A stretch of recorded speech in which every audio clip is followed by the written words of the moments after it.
Hollow creek. 5 స్నేహితులు రేహాన్, మీరా, కార్తిక్, పూజ, Aarohi trekking ట్రిప్కి బయలుదేరుతారు. అడవిలో దారి తప్పివారు ఒక మరిచిపోయిన గ్రామం కనుగొంటారు. ఆ గ్రామం పేరు హాలో క్రీక్. ప్రతి ఇల్లు ఖాళీగా ఉంది. తలుపులు తెరిచి ఉన్నాయి. భోజనం టేబుల్పై అలాగే ఉంది, కాని దశాబ్దాలుగా దుమ్ముతో కప్పబడి ఉంది. ఒక గోడపై గోళ్లతో గీసిన రాత, హాలో క్రీక్కి వచ్చినవారు ఎవరూ బతికి వెళ్లరు. రాత్రి అవగానే ఎవరూ లేని చోట అడుగుల శబ్దాలు వినిపిస్తాయి. తెల్లవారి వాళ్లు ఊరు చూటానికి వెళ్తారు. అప్పుడు వాళ్ళకి ఒక స్కూల్ కనిపిస్తుంది.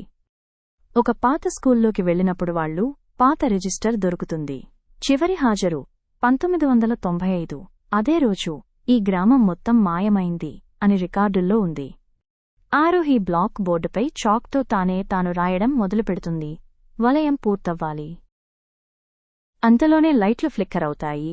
పూజ కేక వేస్తుంది. ఆమె మెడపై రక్తపు చేతి ముద్రలు ఉన్నాయి, కాని ఆమెను ఎవరూ తాకలేదు. గ్రామం మధ్యలో ఒక ఎండిపోయిన బావి ఉంటుంది.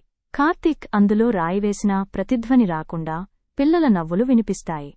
రేహాన్ టార్చ్ లైట్ వేసిన వెంటనే పసుపు ముఖాలు కళ్ళు వెలిగే పిల్లలు కింద నుండి పైకి చూస్తూ ఒకేసారి చెబుతారు, మా దగ్గరికి రా. హఠాత్తుగా నేల కంపిస్తుంది. బావిలోంచి మట్టితో తయారైన మానవ చేయి బయటకు వచ్చి రేహాన్ కాలిని పట్టుకుంటుంది. 2వ భాగం రాబోతుంది.